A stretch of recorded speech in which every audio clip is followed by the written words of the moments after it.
Já,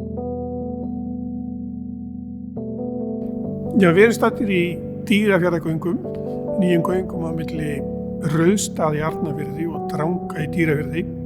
Þetta eru 5,6 km göng. Þau eru nú kærkomin því að hér á milli hefur ekki verið akvegur á veturna, aldrei.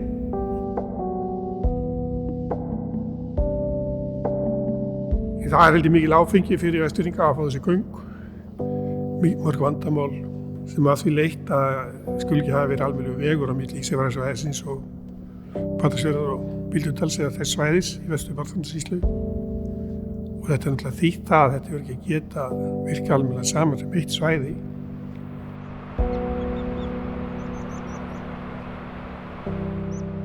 Og með þessu mannvirki þá opnast þessi leið allt árið.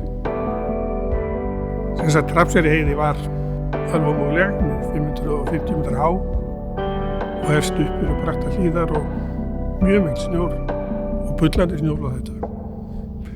Vegurinn fer eiginlega upp í gegnum hengjurnar í fjallsbrúninni og hætt á því þegar verið að moka þá skeri menn gat í hengjuna og setja af stað snjóflóð og það er gerst oftar en einu sinni.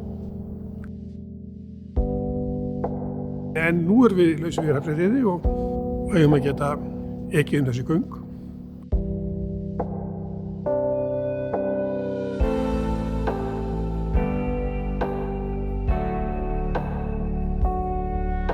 Það er tékkneskt fyrirtæki, Metrostaf, sem siggur á göngin.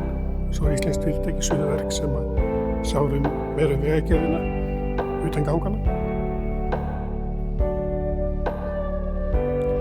Það var byrjað að grafa haustið 2017 og það er skemmtilegt frá því að segja að gangagröfturinn gekk afar vel.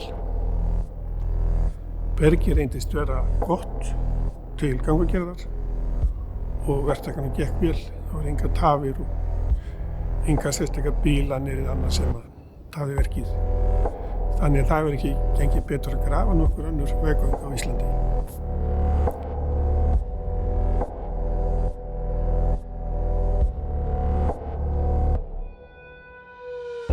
Ég vona að Hrafnseyrarheiði, vegurinn um Hrafnseyrarheiði verði við lýði þannig að það verði sumarvegur yfir hana, ferðamannavegur.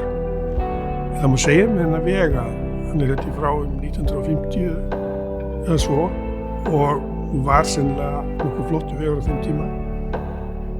Merkilega minjar vegagerð á miðri 20. öld.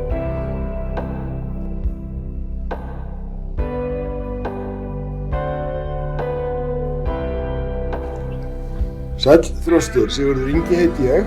Nú er akkúrat tækifæri til þess að lyftast lánni, opna Dýrafjarðargöng formlega og ég segi bara til lukku og megi þau heppnast vel og verða til mikillar blessunar öllum sem